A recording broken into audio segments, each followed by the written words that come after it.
La edad de la Tierra puede leerse en sus capas. Cada estrato es una página donde está escrito el pasado del planeta. Delgadas líneas de arcilla y arena registran antiguas lluvias y sequías. Al analizar isótopos de uranio y plomo en cristales de zircón, los científicos determinan cuánto se solidificó la corteza terrestre. Hace aproximadamente 4.400 millones de años. A partir de la proporción de isótopos de oxígeno, pueden saber cuándo aparecieron los primeros océanos. Y mediante el carbono y el azufre, cuando la atmósfera acumuló suficiente oxígeno como para que la vida pudiera surgir y respirar. Es una especie de diario de la Tierra, escrito en piedra, polvo y hielo. Pero un día, los científicos notaron algo extraño. Un capítulo de casi 1.500 millones de años había desaparecido de la crónica terrestre. En montañas de todo el mundo, antiguas rocas cristalinas se encuentran directamente debajo de capas mucho más jóvenes. Entre ellas, no hay nada. ¿A dónde fue a parar todo eso? Descenderemos a las profundidades del tiempo para encontrar las respuestas. En las huellas de antiguos océanos y eras glaciales, en las cicatrices de impactos de meteoritos y en las órbitas de cometas. Veremos cómo aparecieron y desaparecieron los continentes y aprenderemos cómo las catástrofes ayudaron a que la vida en la Tierra prosperara. Acompáñanos para descubrir los mayores secretos de nuestro planeta. Los misterios de la Tierra antigua. ¿Qué pasaría si pudiéramos hacer que todos los miles de millones de años de historia de la Tierra entraran en un solo día? ¿En qué momento habría surgido la vida? ¿Cuántos minutos u horas habrían durado los dinosaurios? ¿Y cuánto tiempo llevamos existiendo los humanos? ¿Segundos? ¿O incluso menos? En un momento lo verás. La historia de la Tierra en 24 horas. Son las 0 horas. Acaba de surgir una nueva estrella, una que algún día se llamará Sol. Una nube de polvo y gas sigue orbitando a su alrededor, los restos de una estrella masiva y antigua que murió hace mucho tiempo. Dentro de esta nube se está formando un cúmulo de polvo que está creciendo. Con el tiempo, esta masa sin forma se convierte en un planeta. Esto es la Tierra. En ese momento, un día en la Tierra duraba aproximadamente 6 horas. Con el tiempo, la atracción gravitatoria de la Luna ralentizó la rotación de la Tierra, haciendo que el día se alargara gradualmente. A las 0 horas 40 minutos, algo se acerca a la Tierra. No es un asteroide, otro planeta. Theia. Este vecino de la Tierra tenía aproximadamente el tamaño de Marte. A lo largo de millones de años, sus órbitas se fueron acercando. Theia chocó con la Tierra en ángulo y se desintegró por completo. Sus restos fundidos y la lava de la Tierra se agruparon durante los siglos posteriores, formando un objeto esférico. Así nació la Luna. A las 1:13 ya podemos ver los primeros océanos. A medida que la Tierra se enfriaba, el vapor de agua liberado por los volcanes comenzó a condensarse. Llovió por primera vez. Aparecieron masas de agua en la superficie del planeta. Al principio eran pequeños charcos que se evaporaban rápidamente, pero al poco tiempo se volvieron más grandes y estables. El planeta todavía estaba caliente y el agua apenas se mantenía en estado líquido, con temperaturas que oscilaban entre los 40 y los 85 grados Celsius, entre 104 y 185 grados Fahrenheit. En algunas zonas había lagos de agua hirviendo. El agua provenía de la lluvia y de la desgasificación del interior de la Tierra a través de la actividad volcánica. El espacio también ayudó mucho. Asteroides y cometas ricos en agua bombardearon la Tierra. Este proceso es continuo y está sucediendo poco a poco, incluso ahora mismo, mientras estás viendo este video. De hecho, alrededor de 60 a 100 toneladas de material cósmico caen sobre la Tierra cada día. A las 1:52, Corrientes calientes con mezclas de origen volcánico fluyen desde las profundidades de la Tierra hacia el agua bajo una inmensa presión. En estos lugares, la naturaleza crea laboratorios químicos naturales, reorganizando aleatoriamente las combinaciones de moléculas. Se produce el primer avance, la síntesis de la primera molécula orgánica. Empiezan a formarse aminoácidos, ARN y proteínas. Con el tiempo, la sopa primordial se satura y surgen estructuras capaces de autorreplicarse. Son las 4:30. Aparece la primera célula completamente formada. A partir de este momento, oficialmente existe vida en el planeta. A las 5:53, emergen los primeros virus. Casi simultáneamente, el núcleo de la Tierra se divide en dos capas, un núcleo sólido interno y un núcleo líquido externo. La capa líquida metálica comienza a girar alrededor del núcleo interno, generando un campo magnético. Como resultado, se forman los polos magnéticos, los cuales se desplazan cada 200.000 a 300.000 años, lo que equivale a 5 o 6 segundos en nuestro reloj. Casi 5 horas después, a las 11:13, las procariotas primitivas empiezan a formar los ecosistemas más simples, buscando maneras eficientes de obtener energía. Estos organismos son extremadamente sencillos, comparables a pequeñas casas sin habitaciones separadas. Un tipo de estas procariotas, las cianobacterias, inician el proceso de fotosíntesis. Aprenden a utilizar la luz solar para convertir el dióxido de carbono y el agua en alimentos, liberando oxígeno como subproducto. Este proceso transforma la atmósfera de la Tierra. A las 11:35, el gran evento de oxigenación sacude al planeta. Las cianobacterias liberan tanto oxígeno que no pueden reaccionar lo suficientemente rápido con las sustancias presentes en la atmósfera y el agua, lo que provoca que se acumule en forma de gas libre. Para la mayoría de los organismos vivos, esto resultó ser un veneno mortal.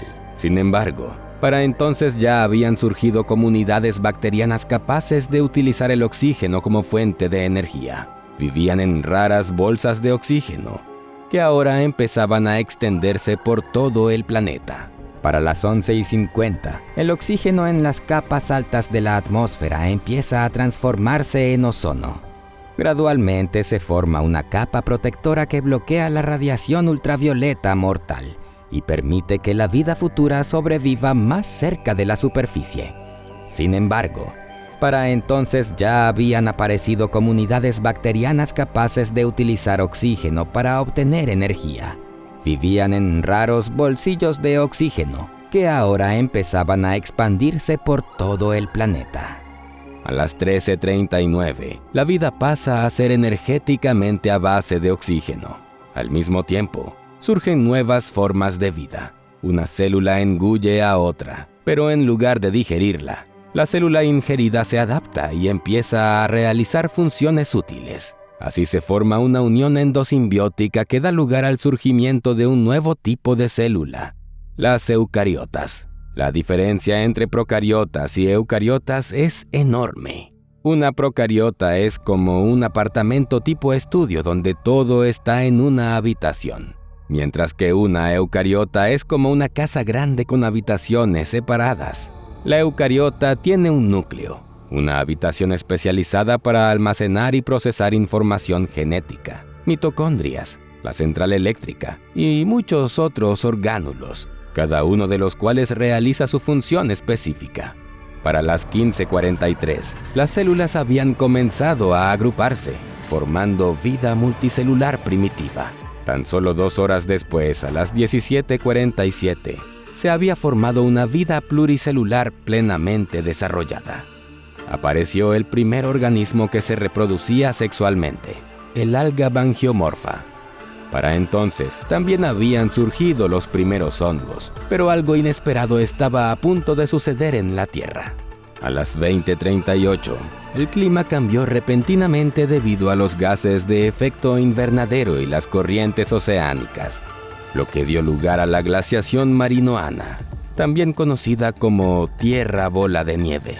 El planeta quedó cubierto de hielo de varios kilómetros de espesor y las temperaturas bajaron a menos 50 grados centígrados o menos 58 grados Fahrenheit. La mayoría de las formas de vida se extinguieron y solo sobrevivieron los organismos de los océanos, las fuentes termales y las grietas de hielo. A las 20:43, la actividad volcánica en curso derritió los glaciares en los océanos y en la Tierra, y los organismos sobrevivientes ocuparon nuevos nichos ecológicos. A las 21:02 comenzó la explosión Avalon, una explosión de vida.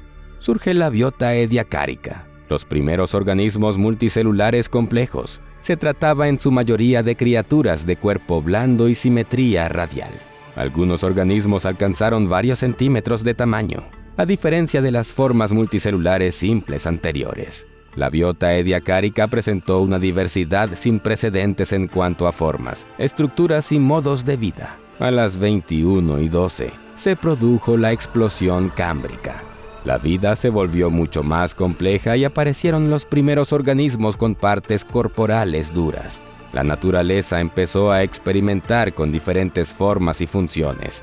Entre los primeros en surgir estuvieron los trilobites, artrópodos con exoesqueletos duros que se extendieron rápidamente por los mares. Comenzaron a aparecer los ancestros de todos los vertebrados, como Picaya, una criatura con una columna vertebral primitiva. También surgieron formas extrañas como Alucigenia, con espinas, y Wiwaxia cubierta de placas de armadura. A las 21:27, la explosión cámbrica había llegado a su fin. Alrededor de las 21:34, las plantas han emergido en la Tierra. Estas son formas de vida simples, parecidas a los musgos. Carecen de raíces y absorben la humedad del ambiente a través de todo su cuerpo. Una vez que las plantas se establecen en la Tierra, comienzan a transformarla. Producen oxígeno y sientan las bases para nuevos ecosistemas. Estas primeras plantas no solo estabilizaron el suelo, sino que también crearon un hábitat para los primeros animales terrestres. A las 21:40, los primeros animales comienzan a colonizar la Tierra. Estos primeros colonizadores son artrópodos, ancestros directos de los insectos, arañas y ciempiés actuales.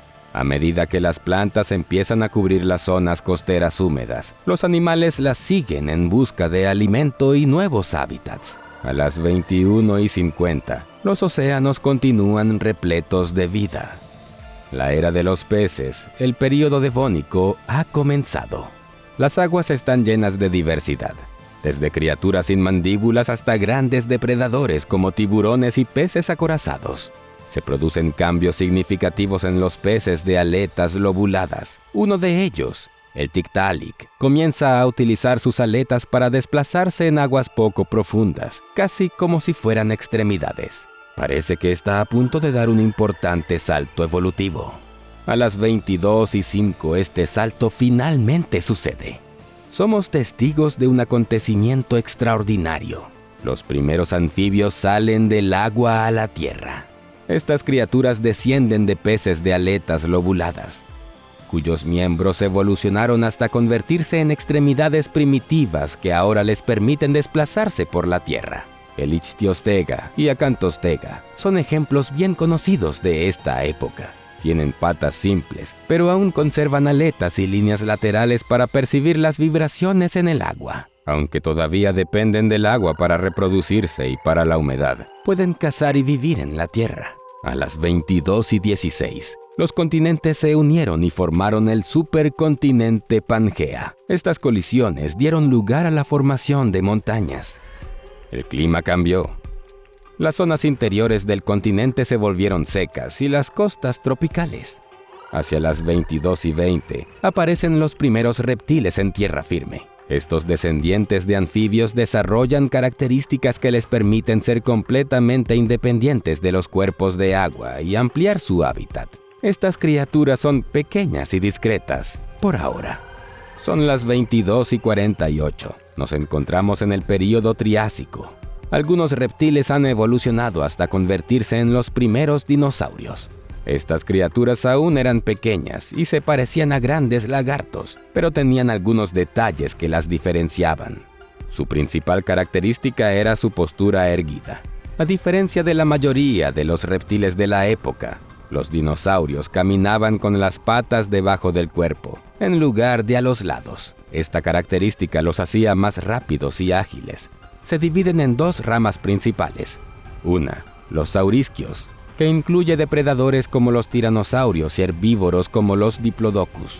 La otra, los ornitisquios, que luego evolucionaron hasta convertirse en herbívoros gigantes como los triceratops, estegosaurios y otros. No hubo ornitisquios carnívoros. A las 23:13, algunas ramas evolutivas de los dinosaurios tomaron un camino muy singular. Los descendientes de pequeños dinosaurios depredadores, como los dromeosaurios, dieron lugar a la aparición de los primeros terópodos emplumados. Una de las primeras especies, el Archaeopteryx, combinaba rasgos de los dinosaurios, como los dientes y la cola, con la capacidad de realizar vuelos cortos. Con el tiempo, las plumas empezaron a utilizarse para volar, las alas se alargaron y el cuerpo se volvió más aerodinámico. El Confucius ornis, con cola y pico cortos, se convirtió en una de las primeras aves verdaderas. Así fue como las aves modernas evolucionaron a partir de los dinosaurios. Las 23:16 marca una verdadera revolución en el mundo vegetal. La aparición de las primeras plantas con flores. Antes de esto, la tierra estaba dominada por helechos, coníferas y cícadas, que se reproducían por esporas o semillas desnudas. Al desarrollar flores y frutos, las plantas obtuvieron una importante ventaja evolutiva. Como estructuras complejas, las flores permitieron a las plantas atraer polinizadores como los insectos. Esta asociación entre plantas y polinizadores resultó ser increíblemente exitosa. El planeta prosperaba, los océanos y la tierra rebosaban de vida. No había señales de un desastre inminente. A las 23:39, un asteroide gigantesco, más grande que el Everest y de unos 10 kilómetros de diámetro, impacta contra la Tierra a una velocidad de 20 kilómetros por segundo cerca de la actual península de Yucatán. La bola de fuego vaporiza instantáneamente todo lo que se encuentra en un radio de 1000 kilómetros. El impacto crea un cráter de unos 200 kilómetros de ancho y varios kilómetros de profundidad. Una colosal nube de polvo y escombros envuelve el planeta, sumiéndolo en la oscuridad. El cielo se oscurece, el polvo bloquea la luz solar, las temperaturas se disparan, furiosas tormentas de fuego arrasan la tierra. Los bosques se incendian y los ecosistemas son destruidos. Los océanos hierven y los animales perecen debido al calor y la falta de oxígeno.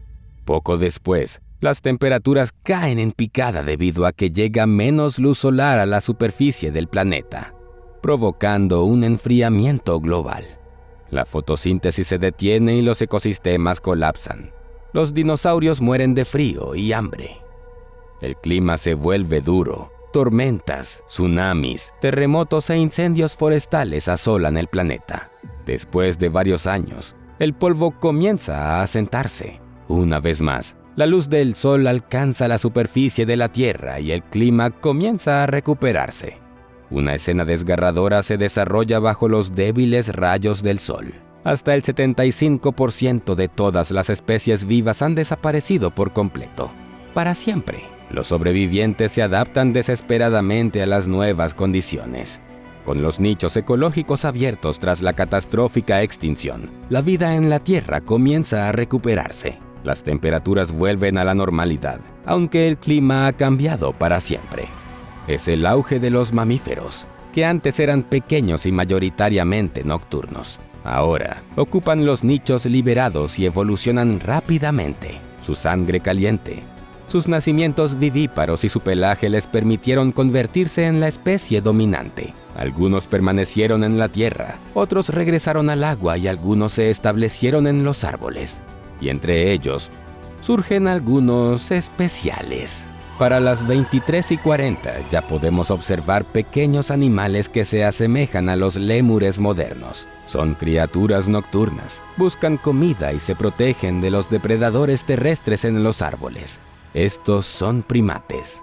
Para este momento, aparece el Plesiadapis, una de las primeras criaturas clasificadas como primates. Desarrolló características clave. La visión se convirtió en su sentido principal. Tenía extremidades flexibles con dedos para trepar y un cerebro más grande que aseguraba una mejor visión y coordinación.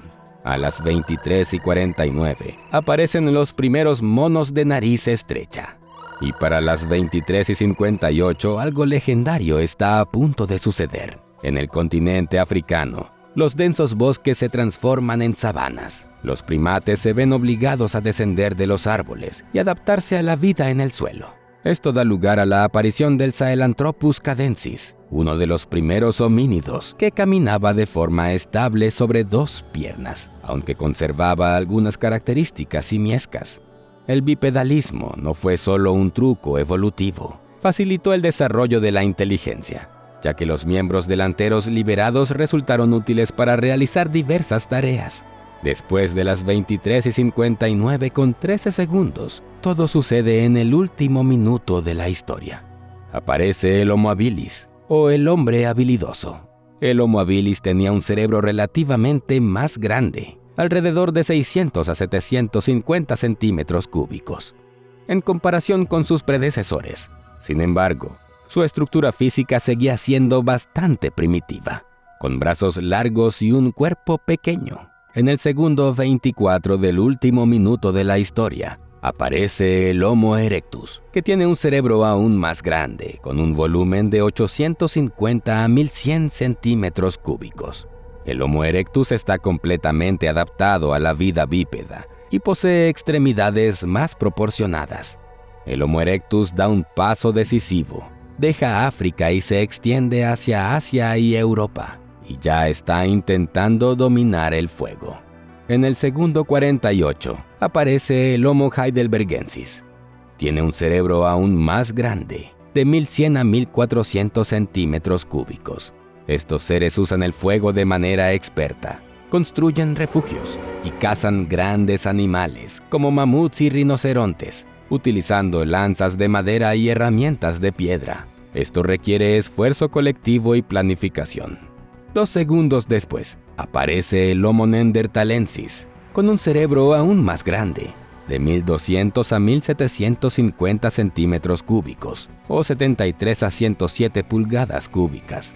Son excelentes cazadores y aún más socialmente desarrollados. Los neandertales cuidan a los enfermos y ancianos, entierran a sus muertos, realizan rituales y desarrollan un lenguaje rudimentario. En el segundo 54, aparece el Homo sapiens.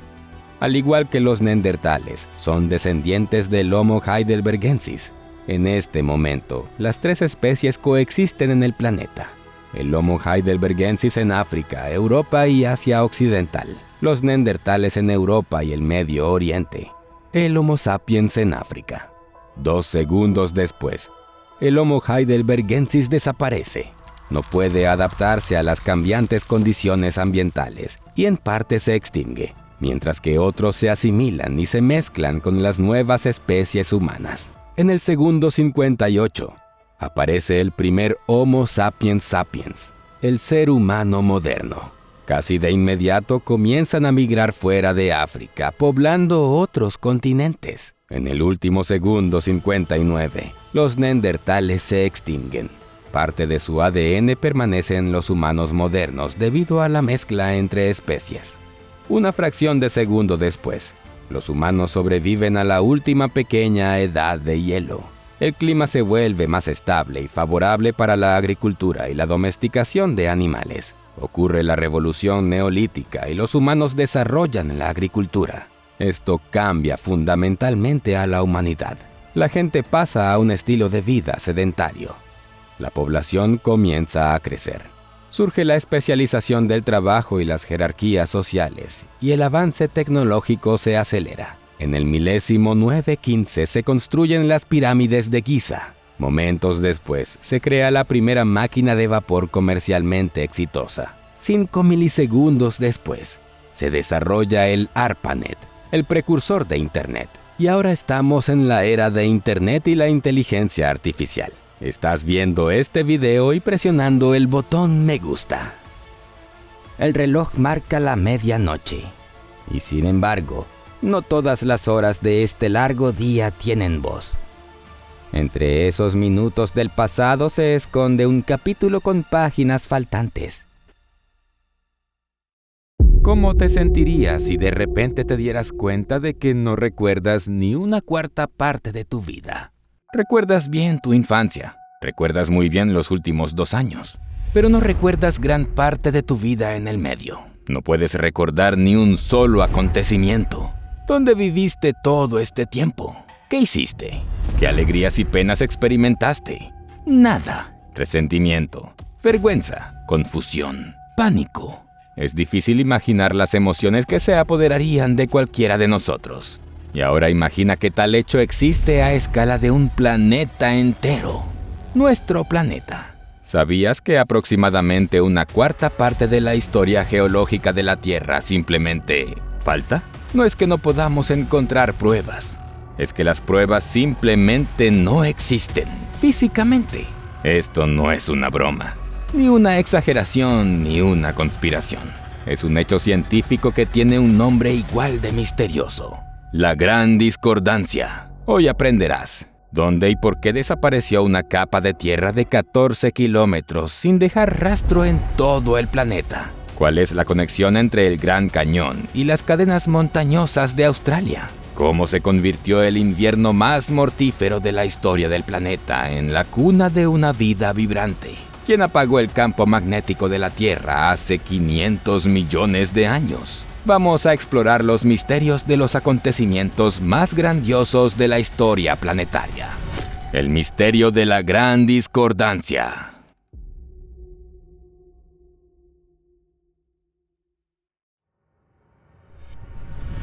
Todo comenzó en 1869, cuando el destacado geólogo estadounidense John Wesley Powell, profesor de la Universidad Wesleyana de Illinois, realizó una expedición al Gran Cañón. Ese viaje convirtió a Powell en un fanático devoto de esta sorprendente formación geológica. El cañón lo impresionó tanto que el científico lo llamó la Biblioteca de los Dioses. ¿Por qué la biblioteca? Porque el Gran Cañón es una reserva inagotable de conocimiento sobre el pasado de nuestro planeta para cualquier geólogo. El trabajo de un geólogo se puede comparar con excavar en un hojaldre. Cada nueva capa nos revela los secretos de tiempos lejanos, y cuanto más queremos mirar hacia el pasado, más profundamente tenemos que excavar en el suelo. El Gran Cañón es un verdadero premio gordo para cualquier geólogo. Esto se debe a que ni siquiera es necesario excavar aquí. La historia geológica de la Tierra se extiende aquí ante nuestros ojos, y la profundidad del cañón permite mirar miles de millones de años atrás. En las capas de roca se han quedado impresos conocimientos asombrosos sobre la atmósfera, el agua y la vida. Por eso Powell llamó a este lugar la Biblioteca de los Dioses. Se podría decir que, vistas de lado, estas capas tienen incluso un cierto parecido visual con pilas de libros. Y esta enciclopedia natural de varios volúmenes contiene aproximadamente el 40% de la historia geológica de nuestro planeta. Sin embargo, aquí le esperaba una sorpresa inesperada al ansioso científico. Powell nunca imaginó que esta gigantesca biblioteca le ofrecería más preguntas que respuestas, y serían preguntas fundamentales, implacables en su franqueza y, hasta cierto punto, inquietantes. Powell descubrió una extraña discordancia, según todas las leyes de la geología. Al comparar las rocas más antiguas en el fondo del Gran Cañón con la edad de la Tierra, la profundidad del abismo debería ser mayor. Mucho mayor de lo que el científico había observado en realidad. ¿Qué pasa? ¿Hay un error en algún lugar de los cálculos? No, no lo hay. No había nada malo en los cálculos. Lo que fallaba eran las rocas sedimentarias, que simplemente no estaban donde debían estar. En 1880, otro geólogo destacado, Clarence Dutton, continuó el trabajo de su colega y realizó un estudio mucho más detallado.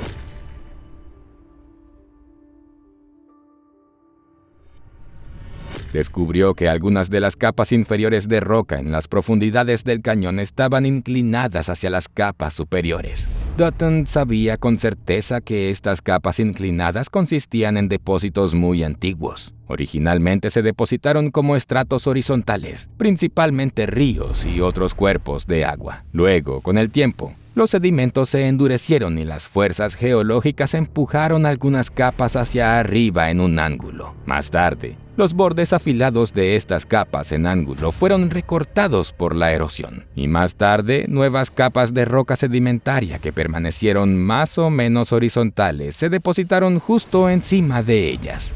Dutton entendió claramente que cada etapa de este proceso tomaba muchísimo tiempo y que las capas horizontales simplemente no podían superponerse de manera natural a las inclinadas, a menos que existiera una gran diferencia de edad entre ellas. Aquí tenemos la siguiente situación. Las muestras de roca más antiguas tienen casi 2.000 millones de años. Las más jóvenes tienen alrededor de 500 a 550 millones de años, pero se encuentran una sobre la otra, directamente. Simplemente no hay rocas intermedias entre ellas. Nadie puede encontrar una capa intermedia que tenga 1.000 millones de años o, por ejemplo, 900 millones de años. Solo hay unas extremadamente antiguas, seguidas de otras muy jóvenes. También se han encontrado otras inconformidades en el cañón. Aquí hay 175 millones de años, allí 500 millones, o incluso 725 millones de años borrados de las rocas. Se trata de una brecha clara y muy extraña en la historia geológica.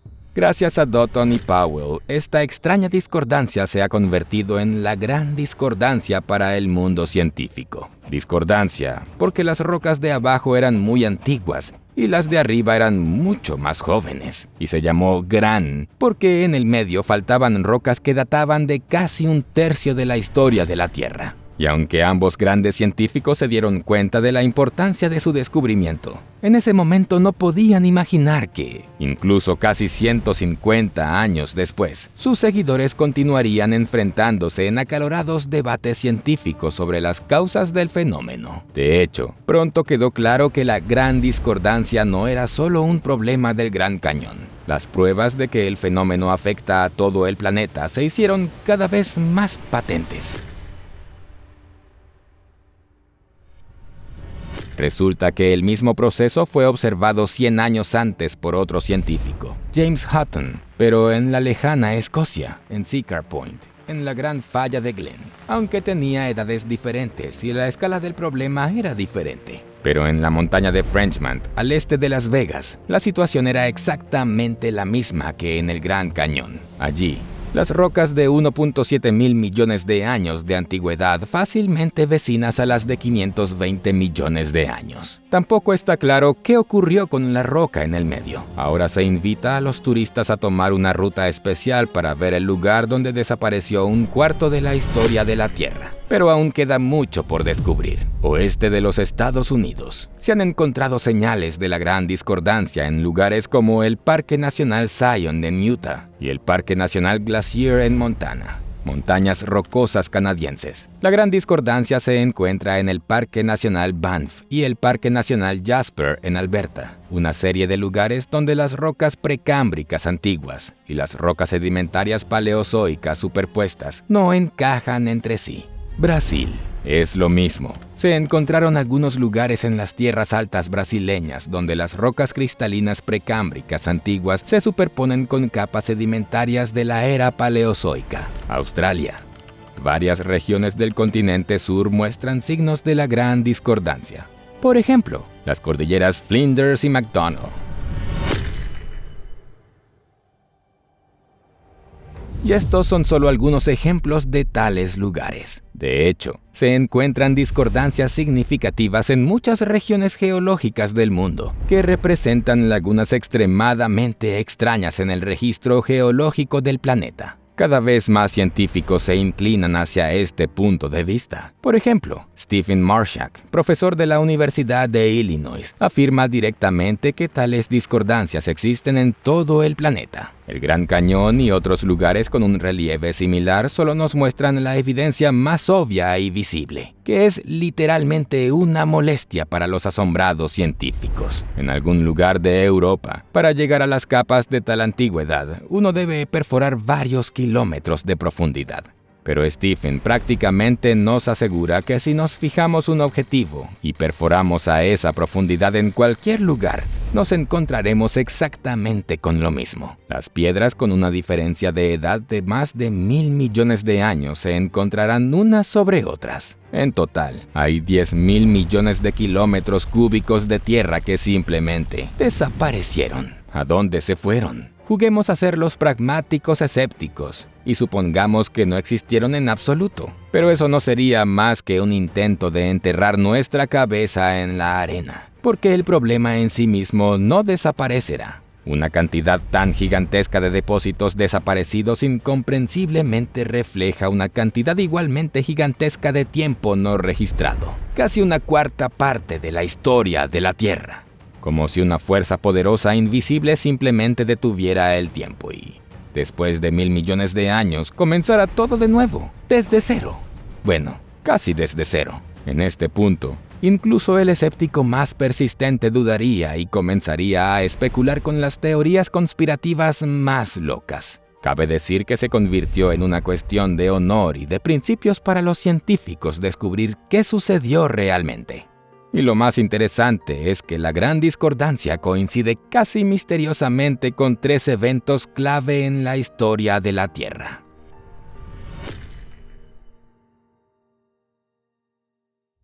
En primer lugar, se trata de la explosión cámbrica, que es en sí misma un misterio para la humanidad. La cuestión es que durante miles de millones de años de la historia temprana de la Tierra, la vida en nuestro planeta era muy escasa, por no decir pobre, en términos de diversidad. Pero hace unos 542 millones de años, el planeta literalmente explotó. A partir de ese momento, se produjo un aumento espectacular del número de especies de seres vivos que, además, se volvieron mucho más diversas. Comenzaron a desarrollar un esqueleto y se casaron activamente entre sí.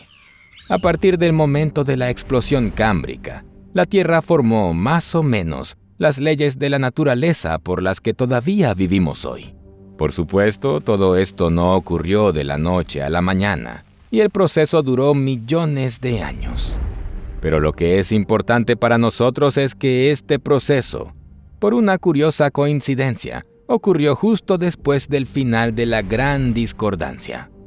Fue entonces cuando los depósitos geológicos regresaron, como si alguien volviera a darle play a la historia. La segunda coincidencia es un debilitamiento dramático del campo magnético de la Tierra.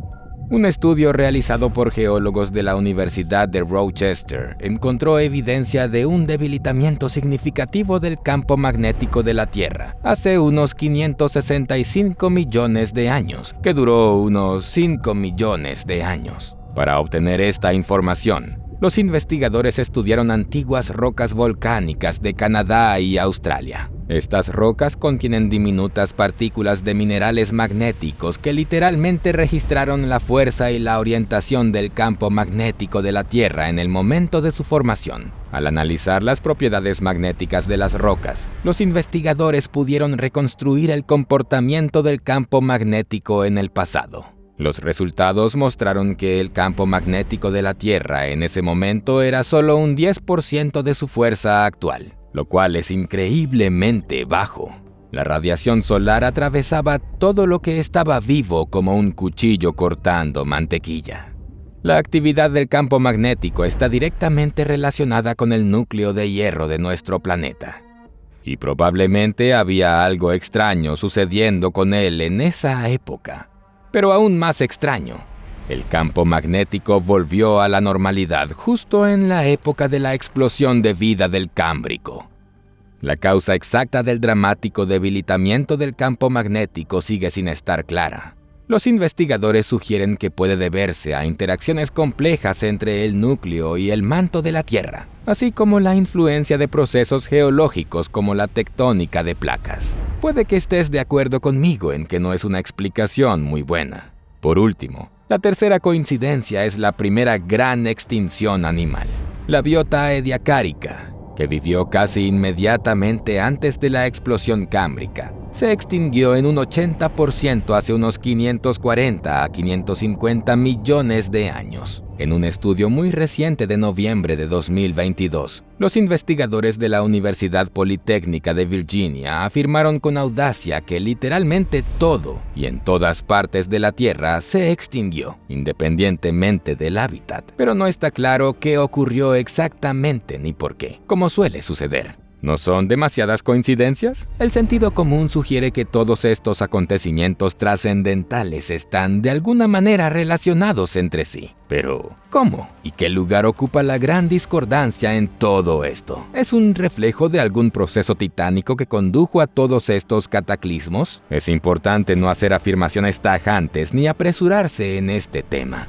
Los científicos están haciendo todo lo posible por mantener una mente clara, paso a paso, construyendo hipótesis sobre las causas de todas estas extrañas anomalías a escala planetaria. Y lo único a lo que pueden recurrir, tanto en sentido literal como figurado, son las manifestaciones de la gran inconformidad. Las causas de la gran discordancia se atribuyen a una glaciación global, a los movimientos de los continentes o incluso a la ya mencionada desaparición temporal del campo magnético de la Tierra. Pero hasta ahora ninguna de las hipótesis ha ganado suficiente autoridad como para ser considerada la principal. Por supuesto, también hay teorías bastante fantásticas, por no decir ridículas. Extraterrestres, Matrix, terrario terrestre, etc.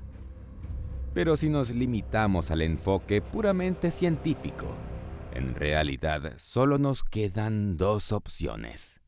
Y si nos limitamos al enfoque puramente científico, en realidad solo nos quedan dos opciones. O bien algo que todavía desconocemos hizo que prácticamente no se depositaran nuevos sedimentos durante cientos de millones de años. O bien alguna otra cosa desconocida provocó una erosión repentina, rápida y poderosa a escala planetaria, que destruyó el registro geológico. Las teorías más creíbles sobre las causas de la gran discordancia se basan en estos dos motivos. En un artículo publicado en la revista Proceedings of the National Academy of Sciences, los científicos aportan pruebas muy convincentes de que los glaciares provocaron la desaparición de sedimentos en todo el planeta.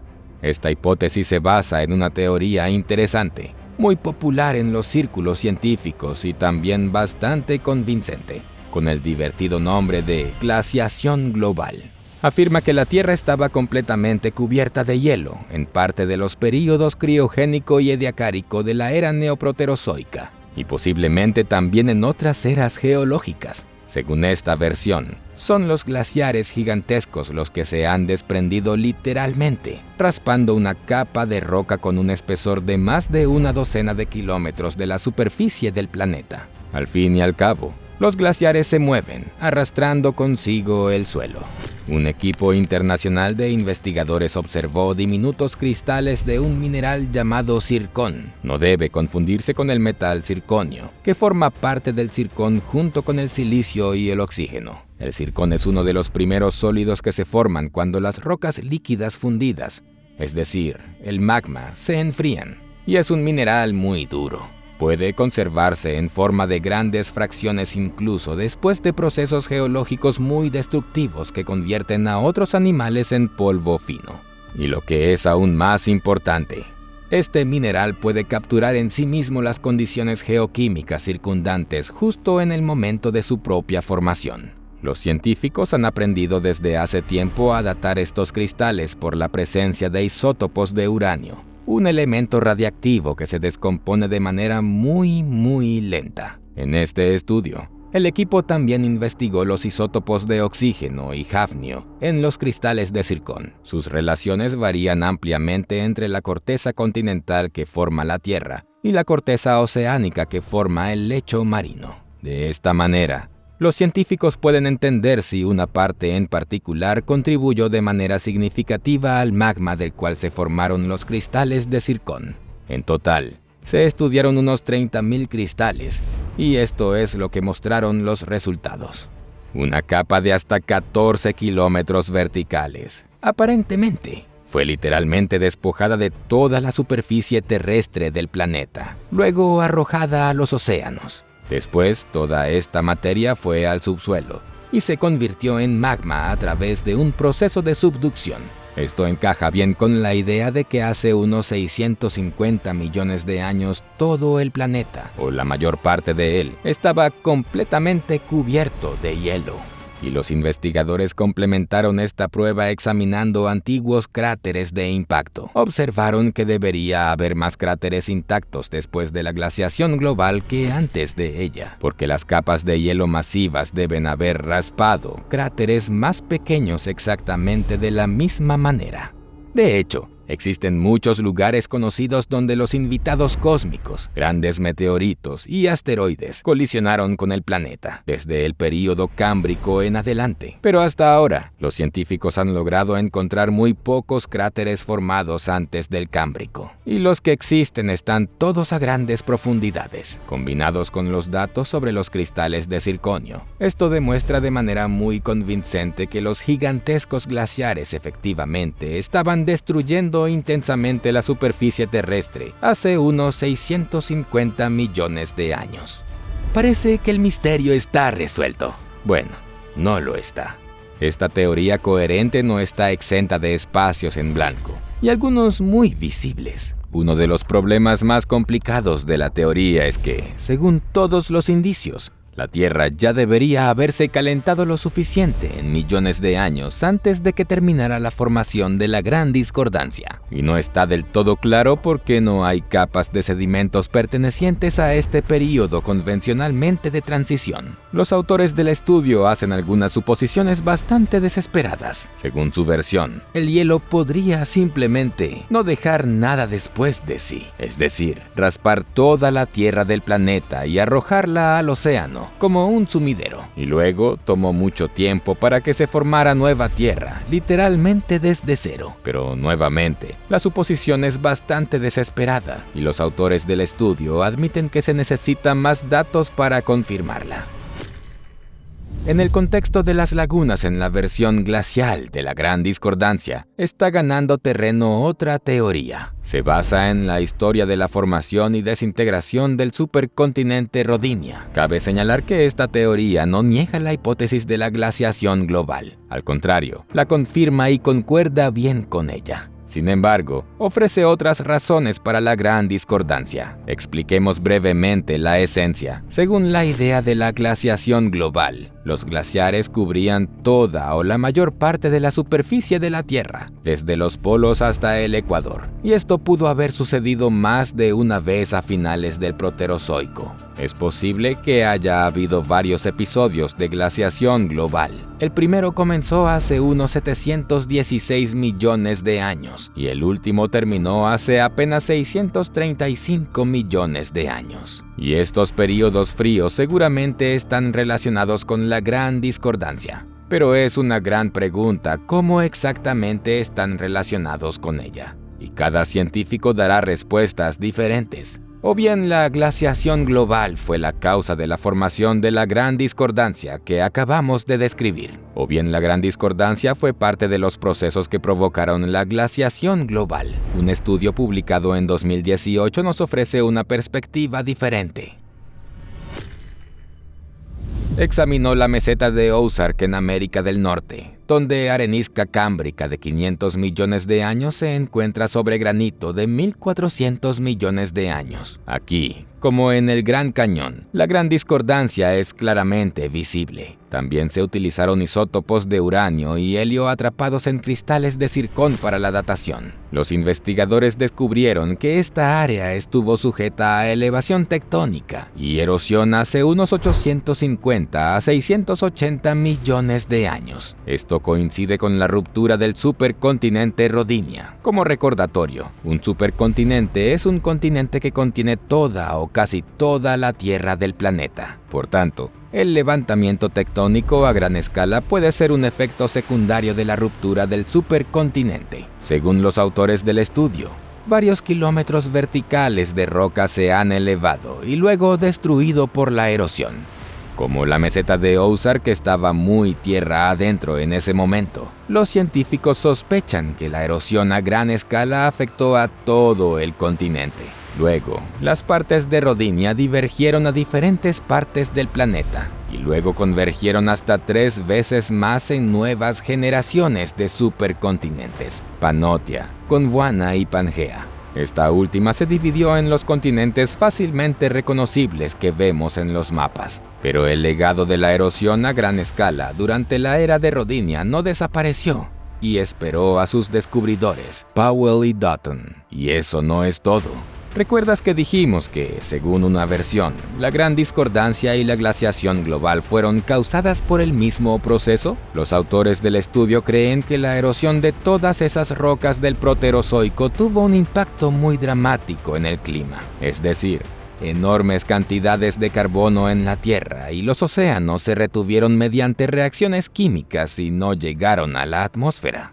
Esto se debe a que el agua de lluvia a menudo elimina el carbono de la atmósfera durante la erosión. Como el agua de lluvia es ligeramente ácida, disuelve la roca de forma lenta pero segura y libera iones de carbono. Los iones libres entran en el océano, donde forman carbonato de calcio, caliza simple. Finalmente se deposita en el océano y se acumula en grandes cantidades, atrapando el carbono en la roca. Y el carbono es un componente clave de los gases de efecto invernadero. Cuanto menos carbono haya en la atmósfera, menos gases de efecto invernadero habrá, y menos calor se retendrá. El equilibrio se ha roto y aquí estamos. Bienvenidos a la glaciación global. Aquí también todo es coherente, lógico y convincente. Entonces, ¿quién tiene razón? Como ya hemos mencionado, ninguna de las teorías ha ganado suficiente terreno como para ser considerada la principal. Hay inconsistencias significativas en ambas. No entraremos en detalles, basta con saber que existen. En cambio, debemos recordar las misteriosas coincidencias que acompañan al problema de la gran discordancia. En cuanto al debilitamiento catastrófico del campo magnético de la Tierra durante ese periodo, la conexión se puede rastrear muy débilmente hasta ahora. Los científicos se rinden, francamente. Tal vez sea solo una coincidencia. ¿Por qué no? Y en cuanto a la explosión del Cámbrico, la conexión no es tan fantasmal. En algunos casos, incluso es obvia. Primero, a un nivel puramente lógico, la pérdida de tal volumen gigantesco de tierra no pudo dejar de afectar la naturaleza de la vida en el planeta. La vida compleja cambió drásticamente durante el período ediacárico, que marcó el final del Proterozoico. Y luego, algo increíble ocurrió durante el Cámbrico. La vida adquirió formas y colores que nuestro planeta nunca habría soñado, si es que fuera capaz de soñar. Los científicos sugieren que, cuando toda la masa terrestre fue destruida, se cambió radicalmente la composición química del océano. Y no importa la razón exacta, si la erosión y el desgaste, o si los glaciares arrasaron la Tierra como bulldozers, lo que importa es el resultado. Y el resultado es el mismo. Enormes volúmenes de material geológico se trasladaron de la Tierra al mar. Como consecuencia, los océanos se llenaron de calcio, potasio, hierro, fósforo y otros elementos vitales. Esto podría ser exactamente lo que revolucionó la biosfera de nuestro planeta, proporcionándole los componentes químicos necesarios para el desarrollo de formas de vida complejas. Una hipótesis incluso sugiere que estos nuevos ingredientes contribuyeron a la biomineralización, el proceso mediante el cual los seres vivos construyen minerales para sus caparazones y esqueletos. Los investigadores señalan que además de añadir minerales al agua, las depresiones dejadas por los glaciares pueden haberse rellenado y convertido en mares fértiles y poco profundos, donde podrían prosperar las formas de vida marina. Sin embargo, ellos también son escépticos ante esta hipótesis, porque sus investigaciones carecen de evidencia directa de la misma. Pero, ¿por qué no? Porque hay algo muy simbólico en el hecho de que el invierno más duro de la historia del planeta fuera el detonante del increíble florecimiento de la vida en todo el esplendor paisajístico que vemos ahora. Y las manifestaciones de la gran discordancia son solo otro recordatorio de lo largo, difícil e incluso trágico que fue el camino evolutivo que siguió la naturaleza desde los organismos unicelulares más primitivos hasta nosotros. Y todo esto nos lleva a los siguientes misterios en la historia de la Tierra, que plantean aún más preguntas. ¿Alguna vez se te ocurrió algo que pareciera no ser verdad? Imagina que viajas a la Antártida, pero encuentras allí un oasis cálido lleno de vegetación verde. O por el contrario, imagina que el desierto del Sahara de repente queda cubierto de hielo, mientras el clima sigue siendo el mismo en todas las demás partes del planeta. O imagina que tu hámster mascota de repente se vuelve más inteligente en un mes, se convierte en científico y defiende una tesis en física. Bueno, no solo tu hámster, sino todos los hámsters del planeta. Dirás que eso no puede ser, que es una tontería. Ni siquiera resulta gracioso. Pero hubo 3 eventos en la historia de nuestro planeta que sugieren paralelos absurdos de ese estilo. Hoy vas a aprender por qué el Sol era frío y la Tierra cálida en tiempos antiguos. ¿Qué evidencia indica que la Tierra alguna vez estuvo completamente cubierta de hielo hasta el Ecuador? ¿Por qué casi no sabemos nada sobre la vida en la Tierra anterior a hace 500 millones de años? ¿Y qué hizo que Darwin dudara de su teoría de la evolución? 3 misterios de la historia de la Tierra. La vida en la Tierra comenzó hace unos 4.000 millones de años. Imagina que existiera una civilización inteligente y avanzada en algún lugar de un sistema estelar cercano, en un planeta parecido a la Tierra, y que sus científicos observaran nuestro sistema solar con un telescopio superpoderoso. Cuando detectaran un tercer planeta, nuestra Tierra, probablemente se entusiasmarían. Pensarían que es un mundo similar, pero no. Seguramente concluirían que nuestra Tierra no era apta para el surgimiento de la vida en absoluto, porque según todos los cálculos, estaría claramente fuera de la zona habitable. Como recordatorio, la zona habitable es el rango de órbitas alrededor de una estrella donde un planeta puede tener agua líquida, es decir, lo suficientemente lejos de la estrella para que el agua no se evapore y lo suficientemente cerca para que no se congele. El agua líquida es una condición esencial para que exista vida. Entonces, ¿por qué los astrónomos alienígenas considerarían que la Tierra estaba fuera de esa zona de vida? Porque al comparar la luminosidad del Sol y la distancia a la Tierra, pensarían que nuestro joven planeta debía ser un desierto helado y sin vida. ¿Y sabes qué es lo más importante de todo esto? Que tendrían razón. Hace 4.000 millones de años, nuestro Sol brillaba un 30% menos de lo que brilla hoy. Si el Sol redujera repentinamente su energía a ese nivel hoy en día, la Tierra se congelaría por completo. Entonces, ¿los científicos están equivocados? ¿La vida surgió mucho más tarde? No. Sabemos con certeza que la vida surgió en nuestro planeta en ese momento, o incluso antes. Y sabemos con certeza que la Tierra tenía abundante agua líquida en aquel entonces, y no estaba bajo una capa de hielo de 1 kilómetro de espesor. Estaba en la superficie. Además, sabemos que Marte tenía condiciones aproximadamente similares, y está aún más lejos del Sol, y recibe todavía menos luz y calor de nuestra estrella. Algo no encaja. ¿Dónde está el error? No hay error. El Sol realmente era más frío, y el clima en la Tierra realmente era bastante cálido.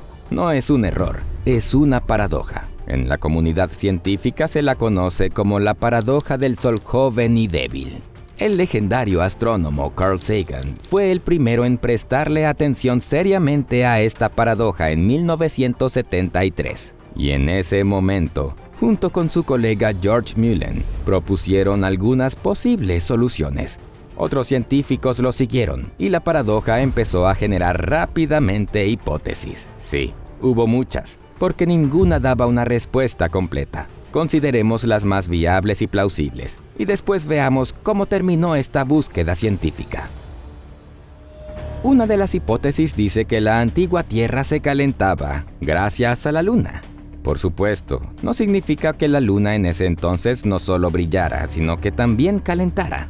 La cuestión es que nuestro satélite estaba mucho más cerca de la Tierra. Durante su formación hace 4.5 mil millones de años, la Luna estaba a solo 22.500 kilómetros de distancia de la Tierra. Eso es 20 veces más cerca que ahora. Sorprendentemente, es el doble de cerca que la altura a la que orbitan hoy los satélites geoestacionarios. Desde entonces, la Luna se ha estado alejando de la Tierra de manera continua a una tasa de 3,78 centímetros por año, más o menos a la misma velocidad con la que crecen nuestras uñas. Y en el momento del surgimiento de la vida en la Tierra, se habría alejado solo unos 20.000 kilómetros. Así que a esa distancia tan cercana, la influencia de las mareas en nuestro planeta era mucho más fuerte. Recordemos que observamos las mareas porque la Luna, con su gravedad, atrae enormes masas de agua en el océano, lo cual hace que el agua se retire de las costas y luego regrese.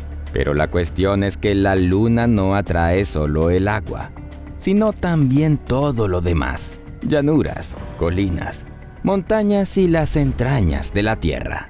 Lo que pasa es que el agua es móvil y hay muchísima, así que vemos este proceso claramente en la interfaz entre océanos y tierra. Pero también hay tensiones y deformaciones en las rocas sólidas. No se ven a simple vista, pero generan calor por fricción. En la era del sistema solar joven, este calentamiento podría haber agregado algunos grados a la temperatura de la superficie terrestre. Pero bastante pronto se descubrió que las fuerzas de marea por sí solas no habrían sido suficientes para compensar el frío sol joven.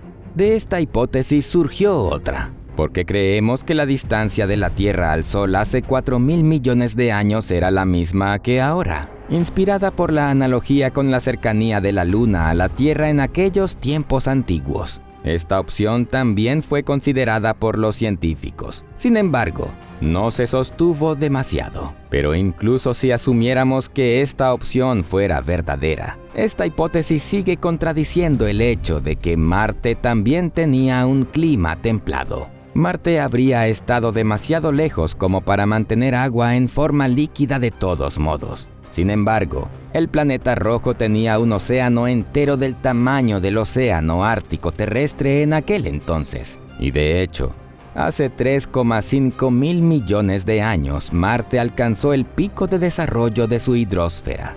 Así que esta versión no encaja de ninguna manera.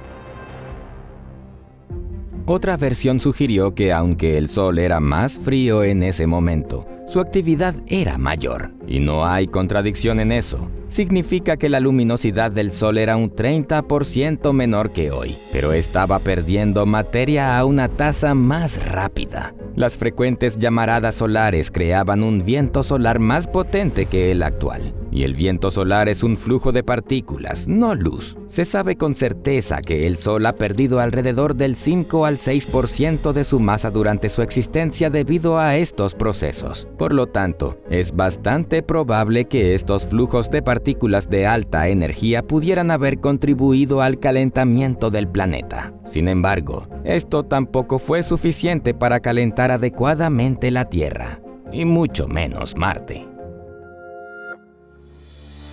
Científicos desesperados idearon teorías cada vez más nuevas, a veces bastante exóticas, desde rayos cósmicos hasta la hipótesis de Gaia. Esta última es algo especial, que ya se ubica casi en el borde del misticismo. Según la hipótesis de Gaia, nuestro planeta es un enorme superorganismo único. Y dentro de ese organismo, todos los seres vivos y no vivos forman un sistema complejo capaz de autorregularse y modificar las condiciones para crear el clima más favorable para sí mismo. La teoría puede sonar demasiado romántica, pero fue propuesta por un hombre completamente racional, James Ephraim Lovelock. Es un científico independiente inglés, médico, profesor, ambientalista y futurista. Además, es comendador caballero de la Orden del Imperio Británico y de la Orden de los Compañeros de Honor, miembro de la Royal Society de Londres y ganador de varios premios. Sin embargo, pese a todos los honores de James Lovelock, la hipótesis de Gaia fue criticada por ser intratable. Entonces, ¿en qué se pusieron de acuerdo los científicos? Como suele pasar, la hipótesis más plausible actualmente es la más obvia y trivial: el efecto invernadero. Sí, los mismos gases de efecto invernadero que hoy preocupan a los ambientalistas, en aquellos tiempos fríos y lejanos funcionaban como una manta cálida para la Tierra. Lo más probable es que la atmósfera terrestre retuviera mucha más energía solar de la que perdía, lo que dio como resultado un clima templado. Esta hipótesis también puede explicar una situación similar en Marte, donde la actividad volcánica todavía estaba en pleno apogeo en ese entonces, y por lo tanto no faltaban gases de efecto invernadero. Por supuesto, no se pueden descartar por completo otras versiones, pero lo más probable es que solo hayan servido como complemento del factor principal. Y hay otro giro en esta historia. Si el Sol hubiera sido más brillante y cálido en aquel entonces, probablemente a la Tierra no le habría ido tan bien. La cuestión es que los gases de efecto invernadero se habrían formado igual porque la actividad volcánica no habría desaparecido, y con un sol más brillante, la temperatura habría subido hasta un punto de no retorno. Todos los océanos se habrían evaporado, habrían comenzado procesos irreversibles y, en lugar de un paraíso verde-azul, la Tierra hoy sería un infierno ácido venenoso amarillo como Venus. Todos existimos gracias a un sol joven y débil. Pero existe otra teoría que ya hemos mencionado antes. Ahora la examinaremos con más detalle. Hubo un período en la historia de la Tierra en el que se congeló por completo.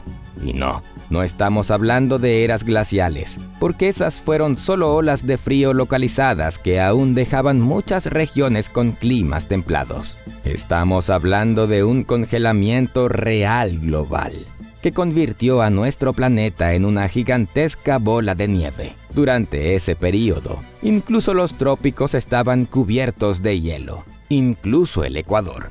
Existe una hipótesis seria de que esto le ocurrió a nuestro planeta, y más de una vez. La hipótesis se llama Tierra Bola de Nieve. Esto plantea 3 preguntas. ¿Por qué se congeló la Tierra? ¿Cómo y cuándo? ¿Cómo se descongeló? ¿Y cuándo puede volver a ocurrir? Intentemos responder cada una de estas preguntas en orden. Entonces, ¿por qué se congeló la Tierra? Digamos nuevamente que esto sigue siendo una hipótesis. Tiene defensores y escépticos. Pero incluso los defensores deben haberlo descubierto de alguna manera. ¿Cómo? Este descubrimiento fue perseguido por diferentes científicos en distintos momentos. El hecho de que la Tierra atravesó una congelación total fue indicado directamente por varios hallazgos geológicos en el siglo XIX. El primero se hizo en 1871, en Islay, Escocia, cuando se descubrió tillita, materiales sedimentarios muy antiguos de origen glaciar. Hallazgos similares fueron reportados en esos mismos años en Australia, India, Noruega y prácticamente todo el mundo. Pero en ese momento, los científicos no tenían otras piezas del rompecabezas para darse cuenta de que no se trataba solo de señales de glaciares dispersos, sino de evidencia de algo aterrador en la historia de la Tierra. El hecho de que la hipótesis de la deriva continental todavía no fuera reconocida también dificultó esa comprensión. Pero luego, cuando quedó claro que los continentes se mueven, y a una velocidad medible, los científicos se sorprendieron. Resultó que muchos lugares donde se encontraron tillitas, en el momento de su formación estaban en zonas tropicales, o incluso en el Ecuador. Es decir, parecía que la región más cálida del planeta alguna vez se había congelado. Empezaron a comprobarlo y todo coincidía. Intentaron calcular la temperatura posible y las opiniones variaban, pero según algunas versiones incluso cerca del Ecuador la temperatura podría haber caído hasta menos 50 grados centígrados. Así que es difícil imaginar lo que estaba ocurriendo en los polos. Así, la hipótesis se fue desarrollando gradualmente y el término bola de nieve fue propuesto en 1992 por Joseph L. Kirschvink, un geólogo y geofísico estadounidense del Instituto de Tecnología de California. Luego cada vez más científicos comenzaron a estudiar el tema, porque claramente era algo nuevo e importante. Incluso calcularon el período aproximado en el que la Tierra experimentó esta catástrofe helada. Resultó que ocurrió al menos 3 veces en la era paleoproterozoica, hace aproximadamente 2,4 a 2,1 mil millones de años. Ocurrió la glaciación huroniana, la glaciación más larga y extensa en la historia de la Tierra, y tal vez la más misteriosa. Mucho más tarde, en la era neoproterozoica, tuvo lugar la glaciación sturtiana, hace aproximadamente 717 a 660 millones de años.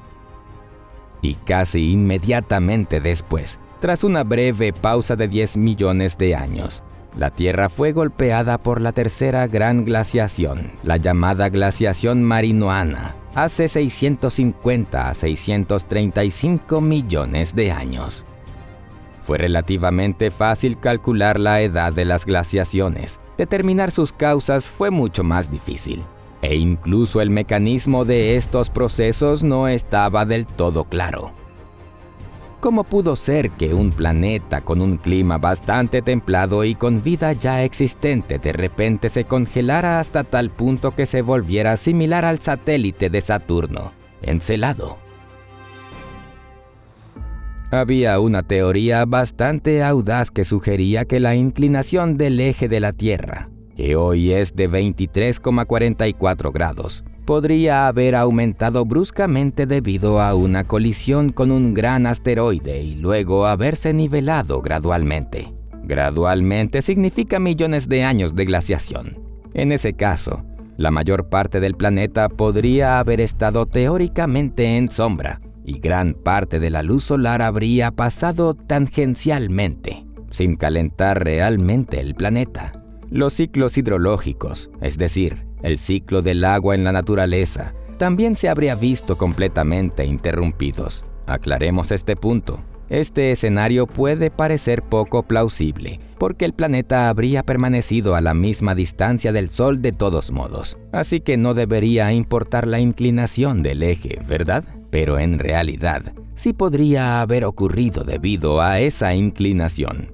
El científico planetario Russell Dietrich y sus colegas publicaron un artículo en The Astronomical Journal que prueba esto de manera concluyente. Sin embargo, aunque esta versión épica merece una película de Hollywood, es la más débil en términos de viabilidad para la Tierra. Primero que nada, no se han encontrado rastros de un cráter del tamaño correspondiente. Y segundo, ¿cómo explicamos entonces las otras 2 glaciaciones?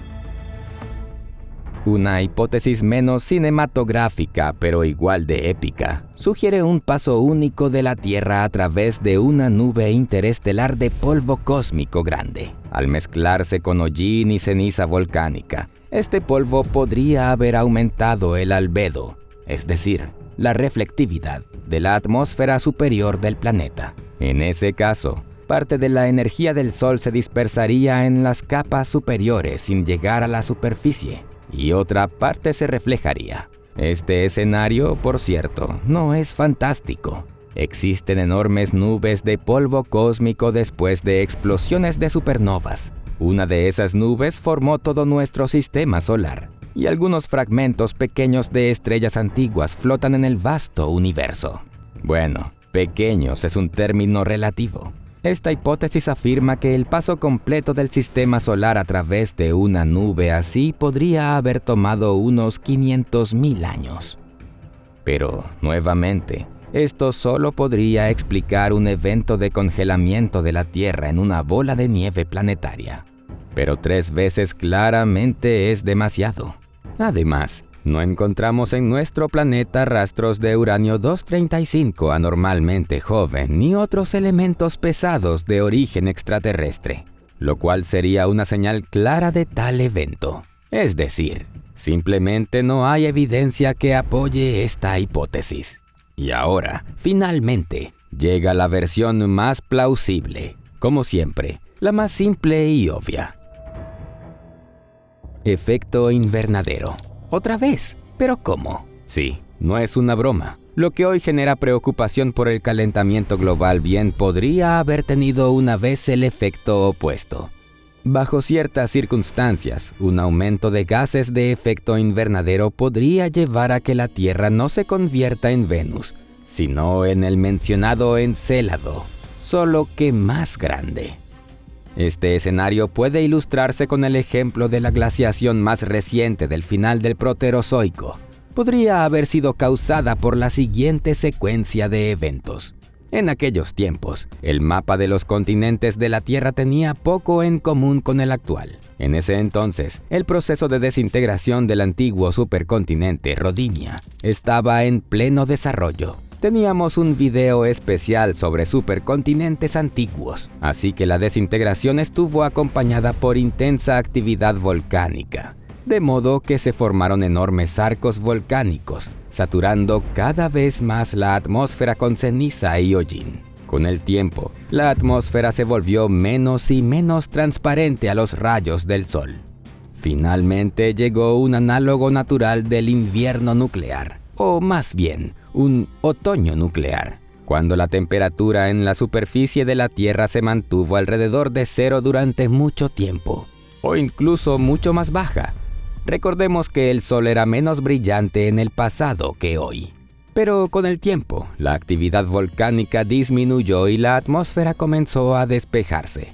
Parecería que el planeta debería restaurar el clima cálido normal, ¿no? Pero no, porque el largo invierno y otoño no desaparecieron sin dejar rastro. Para entonces, el albedo, es decir, la reflectividad de la superficie del planeta, ya había aumentado mucho debido a llanuras cubiertas de nieve e incluso montañas jóvenes aún más cubiertas de nieve. Y había cada vez menos gases de efecto invernadero que retuvieran calor. Además, los científicos encontraron evidencia del exceso de vapor de agua en la atmósfera, lo que podría haber contribuido a un aumento en la cantidad de nubes. Y esas nubes eran blancas y muy bajas, por lo que contribuían a la reflectividad del planeta. Y finalmente, el océano. Los casquetes polares fueron avanzando cada vez más hacia el océano. El encadenamiento lento pero seguro del océano por placas de hielo blanco como la nieve llevó a un crecimiento aún más acelerado del albedo. Fue una especie de reacción en cadena. 1. Menos gases de efecto invernadero trae más frío. 2. Más frío trae más hielo. 3. Más hielo trae mayor albedo. 4. Mayor albedo trae aún más frío. 5. Y volvemos al punto 2 otra vez. Y luego nuevamente todo se repite en círculo. La combinación del aumento del albedo y la disminución de gases de efecto invernadero podría haber funcionado como un detonante para procesos irreversibles que enfriaron rápida y permanentemente la Tierra. Así, en cuestión de cientos de miles de años, la Tierra podría haberse convertido en un páramo helado infinito, con las cadenas montañosas más altas todavía sobresaliendo y los volcanes aún humeando. ¿Dijimos permanentemente? Parecería que no hay forma de salir de esta trampa. Entonces, ¿cómo salió la Tierra?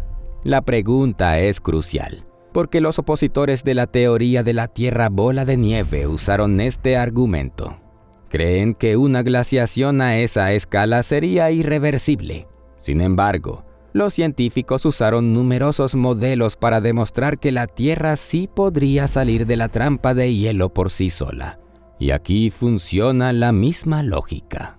A medida que el planeta se congelaba y quedaba cada vez más cubierto de hielo, los procesos de eliminación de dióxido de carbono de la atmósfera se debilitaron. Mientras la glaciación global continuaba, la actividad tectónica del planeta seguía ocurriendo. Los volcanes continuaron entrando en erupción, agregando dióxido de carbono a la atmósfera. Gradualmente, esto se acumuló nuevamente. Cuantos más gases de efecto invernadero se acumulaban, mayor era la temperatura. El hielo podría haber alcanzado a derretirse, el albedo disminuía y se iniciaba la misma reacción en cadena, pero en dirección opuesta. Y según una teoría, la Tierra fue ayudada a salir de la última glaciación por un visitante del espacio exterior. No un alienígena, sino un asteroide que cayó en el territorio de la actual Australia. Mencionamos este evento en uno de nuestros videos anteriores. Podría haber sido el detonante que invirtió la reacción en cadena del enfriamiento. Bien, la versión más posible del congelamiento parece muy convincente, pero hay un aspecto inquietante. Este proceso parece muy cíclico, y si es así, ¿podría volver a ocurrir? Imagina glaciares tan altos como los Apalaches regresando a latitudes templadas, y los descendientes de los últimos habitantes de las ciudades abandonadas de India congelada. Tailandia y África ecuatorial quedarían para lamentarse por la era cálida perdida en la que vivieron sus antepasados. ¿Puede repetirse una tierra bola de nieve? Un grupo de científicos de la Universidad de Pekín intentó responder esta pregunta en 2011 y construyó un modelo computacional especial. No vamos a mantenerte en suspenso. Los científicos creen que es poco probable. El factor de insolación no es tan significativo hoy como lo era hace miles de millones de años. El Sol se está calentando gradualmente y ahora es mucho más caliente que entonces. El ciclo de congelamiento solo puede iniciarse nuevamente si hay un impacto externo significativo.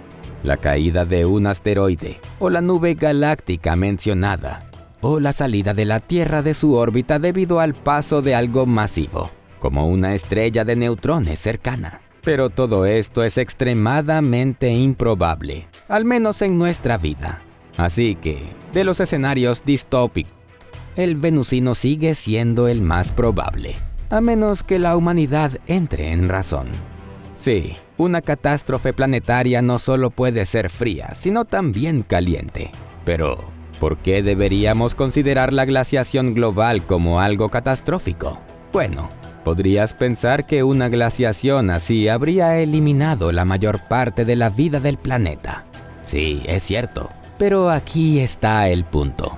¿Y si te dijéramos que fue gracias a la última glaciación en la Tierra que la vida tal como la conocemos llegó a existir?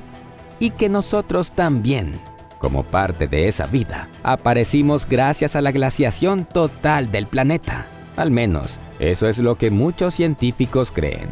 Y aquí llegamos al tercer misterio de la historia de la Tierra. ¿Qué sabemos sobre la vida en la Tierra de hace más de 538 millones de años? Casi nada. Todo lo que sabemos es que la vida era bastante primitiva. Tan primitiva que casi no quedó nada de ella. Pero luego, hace unos 538 millones de años, ocurrió algo. Los científicos lo llaman radiación repentina de vida compleja, porque es a partir de ese momento que datan la gran mayoría de los restos fósiles encontrados de seres vivos. Enfaticémoslo una vez más para comprenderlo mejor. Casi no hay fósiles anteriores a hace 538 millones de años. Casi todos los restos fósiles de algo más complejo que organismos unicelulares son legado de la era de hace 538 millones de años en adelante. Y parece como si la vida hubiera surgido de la nada en ese momento. El contraste es realmente fuerte. Charles Darwin una vez llamó a este período el hecho que no encaja en su teoría de la evolución. Es como si alguien hubiera agitado una varita mágica en aquellos tiempos antiguos y le hubiera ordenado a la vida florecer en toda la diversidad que hoy vemos a nuestro alrededor. Este proceso es tan anómalo en comparación con el curso anterior, bastante monótono, de la vida en la Tierra, que su dinámica se asemeja a una explosión. Y justamente así lo llamaron, la explosión cámbrica. Muchos científicos quedaron desconcertados por este tema, porque el evento es un hecho, pero sus causas son tan poco claras que los científicos ni siquiera sabían por dónde empezar a buscar respuestas. Sin embargo, muchos investigadores eventualmente encontraron causas probables para una anomalía así. Por ejemplo, Francis Crick, el biólogo molecular británico y ganador del Premio Nobel, en su libro Life Itself plantea las siguientes reflexiones. Sugiere que la vida unicelular debe ser un fenómeno relativamente simple y que las condiciones de la Tierra antigua fueron suficientes para su origen y mantenimiento. Pero Crick no ve razones obvias para la evolución hacia la vida multicelular y no se aventura a explicar por qué la evolución debería tomar un camino tan complejo como el desarrollo de órganos y tejidos. El científico sugirió que el detonante hacia la multicelularidad podría haber sido una catástrofe ecológica u otro cataclismo global.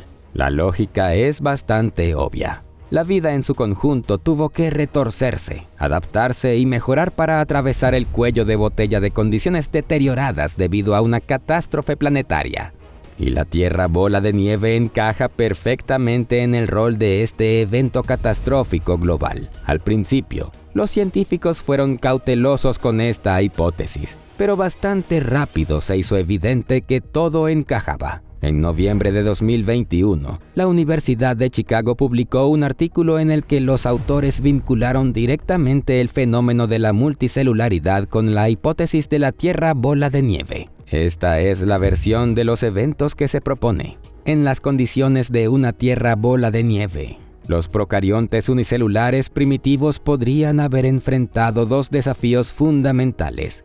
El agua fría limitaba la tasa de metabolismo en la célula, así como la movilidad de las propias células, y también de sus cilios y flagelos. Además, la viscosidad y la salinidad del agua debieron aumentar gradualmente.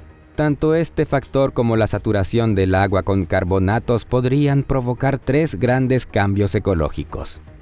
Primero, la extinción de muchos taxones de organismos unicelulares y por lo tanto la liberación de nichos ecológicos. Segundo, un cambio hacia la depredación y el parasitismo. En resumen, así podría haber sucedido por primera vez. Un ser unicelular se tragó a otro ser unicelular completo. Pero la presa no fue digerida, sino que comenzó a vivir dentro de la célula depredadora que la había tragado. Entonces la presa se convirtió en un parásito. Luego estos parásitos unicelulares evolucionaron e incluso comenzaron a aportar algún beneficio a la célula depredadora. Así aparecieron los orgánulos. Y finalmente, los orgánulos evolucionaron hasta convertirse en pequeñas células dentro del organismo que antes era unicelular. Y tercero, la complejización del metabolismo tanto desde el punto de vista físico, al tener que filtrar un líquido frío y espeso, como desde el punto de vista químico, debido a que la composición de las salmueras se volvió diversa y desconocida. Por supuesto, la suposición de que fue la glaciación la que causó la explosión cámbrica no es la única. También existen muchas otras teorías. Por ejemplo, la transición mencionada hacia la depredación y el parasitismo es considerada por muchos científicos como un fenómeno que se desarrolló de manera independiente en la naturaleza, separadamente de la hipótesis de la Tierra bola de nieve. Otros científicos destacan el papel decisivo del surgimiento de la selección sexual. Afirman que resultó ser mucho más efectiva que la selección natural, acelerando así la evolución muchas veces. También existen hipótesis sólidas sobre el aumento del contenido de calcio en los océanos, lo cual fue un gran apoyo para la formación de las primeras estructuras similares a esqueletos en animales antiguos primitivos. Y algunos ven las causas de la explosión cámbrica de manera más abstracta, como la superación de cierto umbral de complejidad, que no tiene razones reconocibles. De cualquier manera, no hay consenso. Este misterio de la historia de la Tierra sigue siendo un misterio. Sabemos con certeza qué ocurrió, pero no logramos entender por qué. Y por último, ¿notaste que estos tres grandes misterios de la historia de la Tierra están intrínsecamente conectados? Realmente nos deja pensando. Pero la historia no termina en el hielo ni en las células. Continúa en la propia tierra firme. A lo largo de enormes períodos de tiempo, grandes masas continentales se unieron y se separaron, reajustando poco a poco las condiciones del planeta. La Tierra no siempre fue como es ahora. Los continentes, los océanos, la atmósfera y la vida han cambiado a lo largo del tiempo. Algunas cosas se nos han revelado, mientras que otras se han hundido en el olvido, como si nunca hubieran existido. A medida que los científicos profundizaban en el pasado del planeta, comprendían con mayor claridad toda su variabilidad y sus metamorfosis. En una escala de miles de millones de años, la Tierra resulta ser muy similar al agua. La corteza terrestre emergió por encima de las aguas de los océanos del mundo solo para volver a sumergirse, y luego trepó por la superficie del planeta en piezas separadas, hasta reunirse nuevamente en supercontinentes. Según diversas estimaciones, la Tierra ha visto al menos 6 supercontinentes diferentes a lo largo de su existencia. Y ahora viajaremos al pasado remoto, hace 3.500 millones de años, para conocer cada uno de ellos. En este video aprenderás qué es un supercontinente, cuántos hubo en total, por qué desaparecieron y finalmente, qué ocurrió en la Tierra hace 3.000 millones de años. Esta es la historia de los antiguos supercontinentes de la Tierra. Los científicos definen un supercontinente como una masa de tierra sólida que contiene toda o casi toda la corteza continental del planeta. Este tipo de rompecabezas se forma a escala planetaria al menos una vez cada varios cientos de millones de años. Nuestro viaje comenzará con el supercontinente más misterioso del que tenemos conocimiento, y sobre el cual casi no sabemos nada. Incluso su mera existencia es especulativa. Sin embargo, es una hipótesis científicamente sólida e intrigante.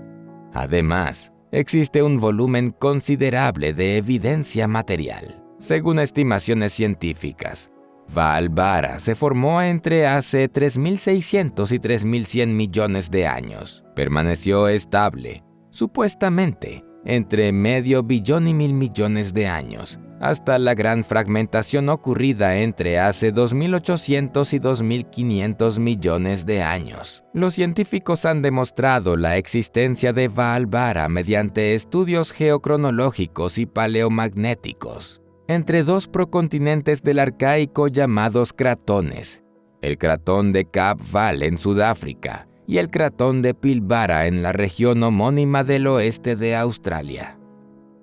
Esta antigua masa terrestre fue testigo de algunos acontecimientos trascendentales. Según una de las teorías más populares, fue en Valvara donde surgió la vida en la Tierra, y fue durante el período arcaico cuando existió una raza dominante de cianobacterias que posteriormente oxigenarían la atmósfera terrestre.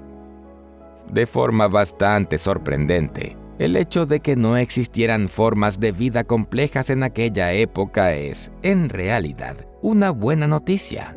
El destino de cualquier vida compleja habría sido muy triste. Hace aproximadamente 2.023 millones de años, con un margen de error de más o menos 4 millones de años, un enorme asteroide de unos 10 kilómetros de diámetro impactó contra la Tierra. Formó un cráter de entre 250 y 300 kilómetros de ancho. Este cráter se ha conservado hasta nuestros días y se encuentra a 120 kilómetros de Johannesburgo. Toda la ciudad de Bredefort se asienta en su centro. De esta ciudad toman su nombre tanto el cráter como la caída del asteroide, el evento de Bredefort. Y ahora nuestro viaje en el tiempo nos llevará de vuelta a un período comprendido entre 3.000 y 2.800 millones de años. Durante ese tiempo, finalmente se formó otro supercontinente llamado Ur, Nadie sabe exactamente qué ocurrió con Valvara, pero al menos la comunidad científica cree que la evolución de Ur no tiene relación con Valvara, ya que se desarrolló de forma independiente. Los procesos de plumas mantélicas fueron los impulsores de la formación de este continente. Se trata de corrientes calientes en el manto terrestre que se desplazan rápidamente desde el núcleo de la Tierra hacia la superficie. Las corrientes de convección del manto no impiden que estas plumas asciendan y erupcionen. Partes de este supercontinente formaron regiones de Australia, África, así como Madagascar e India. Actualmente se encuentran las mayores partes de Ur en la India, la cordillera de Aravalli, el cratón de Darbar, la región de Bundelkhand y la región de Singhbum. Los científicos tienen razones para creer que Ur fue el único continente del planeta durante algún tiempo, lo que lo hace merecedor del título de supercontinente. Y aquí conviene mencionar que el prefijo super no se refiere a su tamaño. El tamaño real de Ur probablemente era menor que el de la Australia actual. Ur fue testigo del inicio de la mayor transformación de la atmósfera del planeta. Las algas verde-azuladas fotosintéticas comenzaron de forma constante a llenar la atmósfera de oxígeno, dando lugar a la llamada catástrofe del oxígeno, en la que todas las formas de vida de la Tierra se vieron obligadas a cambiar más allá de todo reconocimiento o a perecer. Sin embargo, sin esta catástrofe, la vida compleja multicelular no habría existido.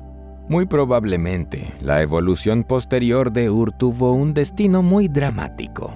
No obstante, Ur no pudo ostentar durante mucho tiempo su título de supercontinente. Hace un poco menos de 2.800 millones de años, se formó finalmente un nuevo supercontinente llamado Kenorland, y Ur pasó a ser una de sus partes más pequeñas.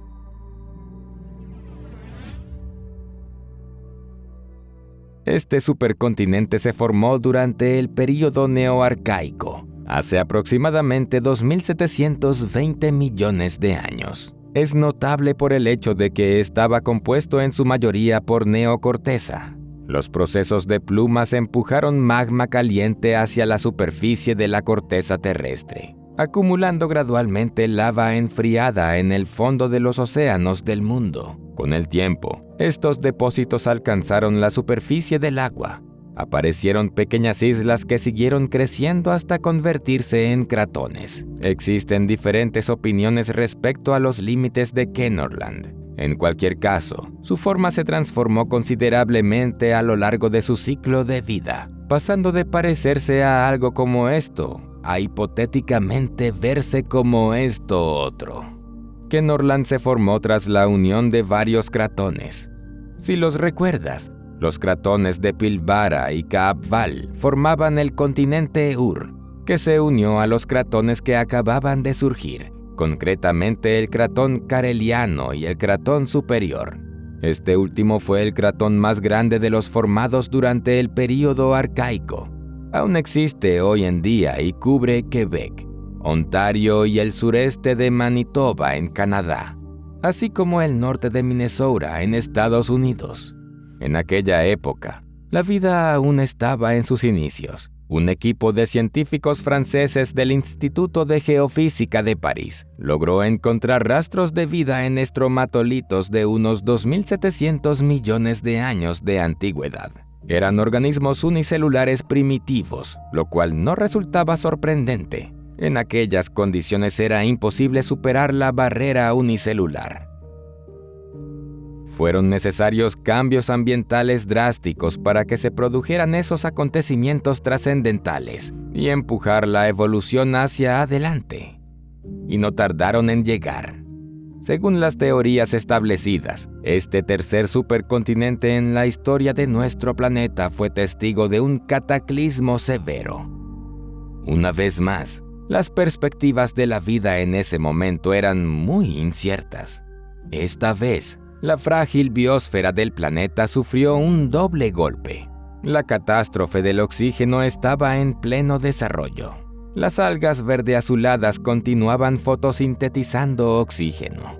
Al principio, este se consumía en la oxidación de los océanos, pero con el tiempo cada vez más oxígeno comenzó a llenar la atmósfera.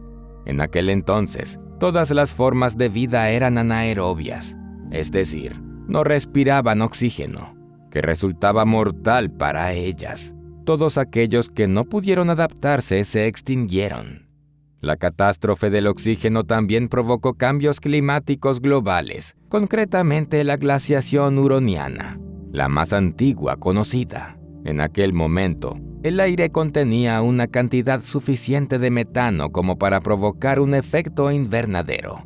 El oxígeno en la atmósfera causó la oxidación gradual del metano. La reducción del efecto invernadero condujo a un descenso de la temperatura del aire. La glaciación huroniana sumió a la vida en la Tierra en un profundo letargo durante 300 millones de años. Sin embargo, como sabemos, la noche es más oscura justo antes del amanecer. La Tierra permaneció como un desierto helado y sin vida hasta el final del período Triásico, que concluyó hace 2100 millones de años. En ese momento, un nuevo supercontinente, Columbia, también conocido como Nuna, completó su formación, y las formas de vida complejas tuvieron una segunda oportunidad. Pero la historia de la Tierra no fue moldeada solo desde su interior. Otro tipo de fuerza la puso constantemente a prueba, llegando desde más allá del cielo, a veces en silencio, y otras como un impacto capaz de cambiar el mundo. A lo largo de su extensa existencia, la Tierra ha colisionado con numerosos objetos cercanos.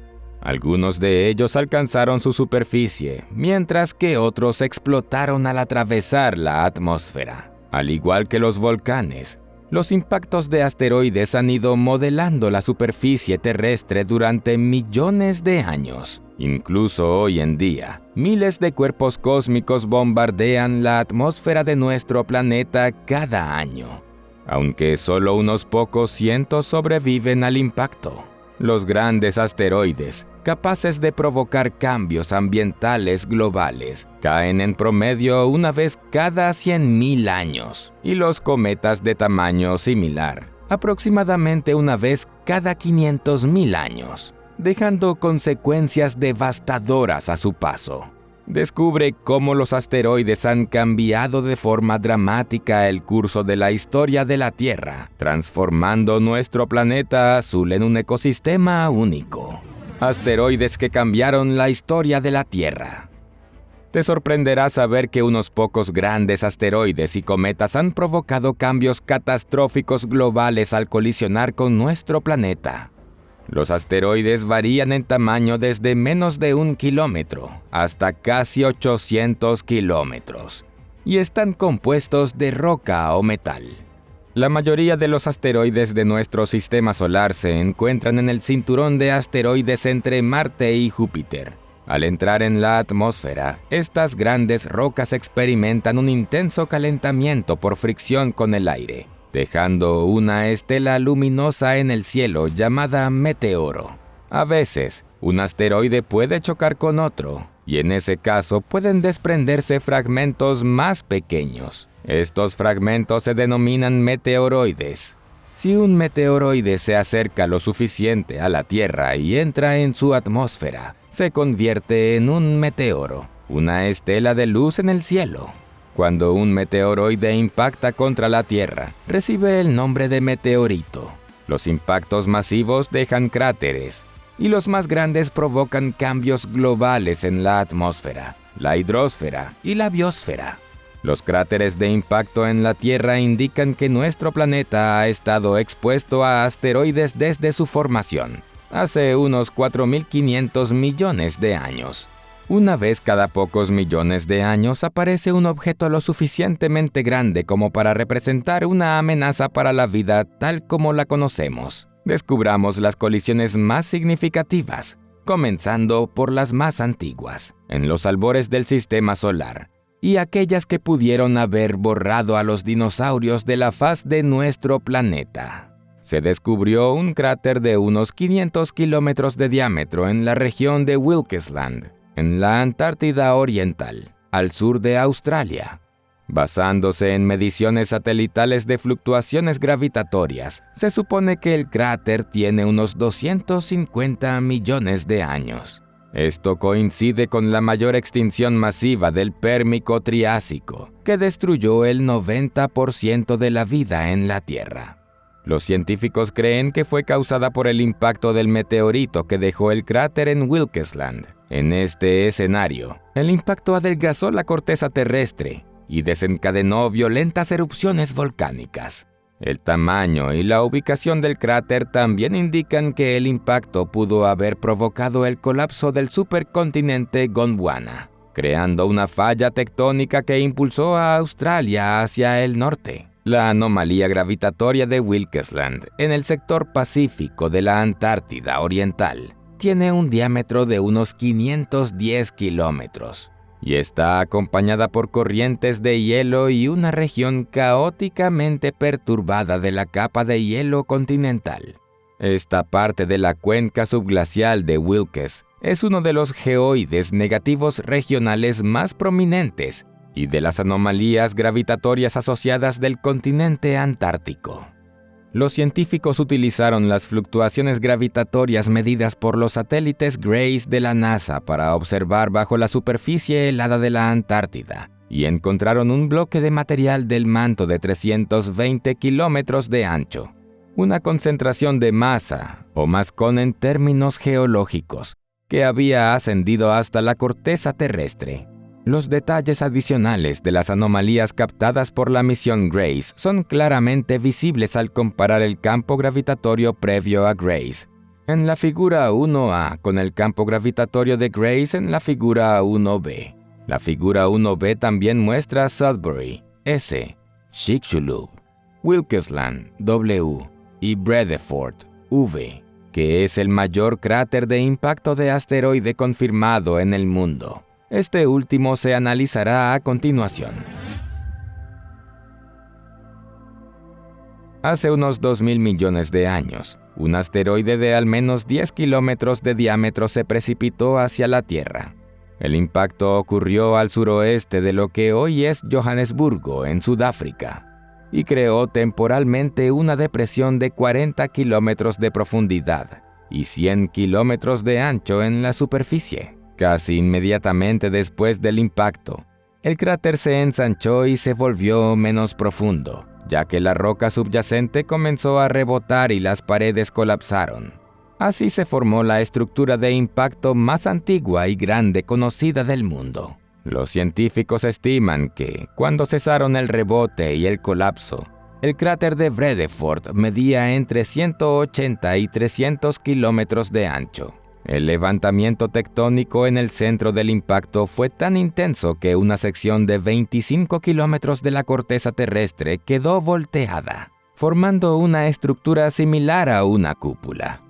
Dentro de esta cúpula crecen unas 100 especies de plantas y habitan más de 70 especies de mariposas y 300 especies de aves.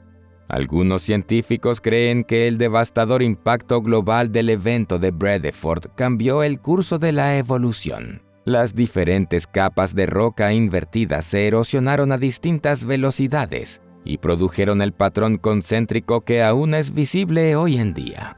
El cráter de Bredeford es uno de los pocos lugares en la Tierra con varios anillos que indican una colisión.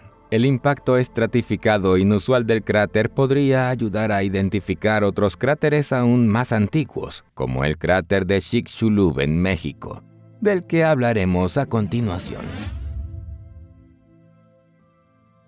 Antes de estrellarse contra la Tierra, el asteroide que mató a los dinosaurios hace 66 millones de años orbitaba el Sol junto con otros asteroides en el cinturón principal de asteroides, entre Marte y Júpiter. Este gran objeto tenía un diámetro estimado de 9,6 kilómetros y produjo un cráter en la península de Yucatán, en México, de 145 kilómetros de ancho. Tras su impacto repentino contra la Tierra, el asteroide exterminó no solo a los dinosaurios, sino también a alrededor del 75% de las especies animales del planeta. Está ampliamente aceptado que la fuerza explosiva generada fue responsable de la extinción masiva que puso fin a la era mesozoica. Según los resultados de un nuevo estudio, los investigadores afirman que la probabilidad de que ocurriera esa extinción masiva era de solo un 13%. Esto se debe a que la cadena catastrófica de acontecimientos solo podía producirse si el asteroide impactaba en áreas ricas en hidrocarburos, que ocupaban aproximadamente el 13% de la superficie terrestre. Así, este lugar exacto de colisión pudo haber cambiado la historia de la vida en la Tierra. Los geólogos también descubrieron que el impactador de Chicxulub tenía una composición similar a la de las condritas carbonáceas modernas. Estas son rocas oscuras, porosas y ricas en carbono que también se encuentran en la Tierra. Los investigadores analizaron cómo habrían evolucionado. A lo largo de cientos de millones de años, los asteroides más alejados del Sol. Uno de los objetivos era determinar dónde se encuentran hoy los asteroides de mayor tamaño. Al estudiar escalas temporales amplias del asteroide de Chicxulub, los científicos pudieron predecir que un asteroide de unos 10 kilómetros de diámetro probablemente entrará en contacto con la Tierra una vez más cada 250 millones de años. Su modelo mostró que casi el 50% de estos grandes impactadores tendrían la misma composición de condrita carbonácea. Por primera vez, las simulaciones del equipo lograron reproducir las órbitas de grandes asteroides al borde de aproximarse a la Tierra. Esta investigación nos ayudará a comprender de dónde pudieron haberse originado otros grandes impactadores del pasado remoto de la Tierra. Pero no todos los asteroides fueron tan destructivos. Gracias a algunos de ellos, los seres humanos han descubierto ricos yacimientos minerales. ¿Quieres saber más? Entonces avancemos rápidamente hasta hace 1800 millones de años, a las tierras cercanas a Thunder Bay, en Ontario, y al norte de Minnesota. Se cree que un meteorito de entre 10 y 16 kilómetros de ancho llegó desde el espacio e impactó contra la Tierra en la zona que hoy conocemos como la ciudad de Sudbury, en Canadá. Al mismo tiempo, se formó un cráter de impacto de unos 250 kilómetros de ancho, el segundo cráter más grande conocido de nuestro planeta, desde que los mineros descubrieron ricos depósitos de cobre, níquel, paladio y otros metales valiosos allí en la década de 1880. Los científicos se han preguntado cómo se originó este gigantesco agujero en la Tierra. Los científicos plantearon la hipótesis de que el cráter fue causado por un impacto debido a características típicas de choque, como fragmentos de roca cementados entre sí y conos de fractura, es decir, estructuras cónicas con estriaciones repetidas en la roca. Los procesos geológicos posteriores deformaron el cráter hasta darle su forma ovalada actual. Pero lo que más te sorprenderá es uno de los productos del impacto, como el magma. La mayoría de las colisiones no producen grandes cantidades de magma. Sin embargo, parece que en Sudbury hubo suficiente fuerza eruptiva como para generar cientos de kilómetros cúbicos de magma. La mayor parte de este magma permaneció bajo tierra y formó lo que llamamos una gran intrusión ígnea. Hasta el día de hoy, este es el único yacimiento de este tipo conocido en la Tierra.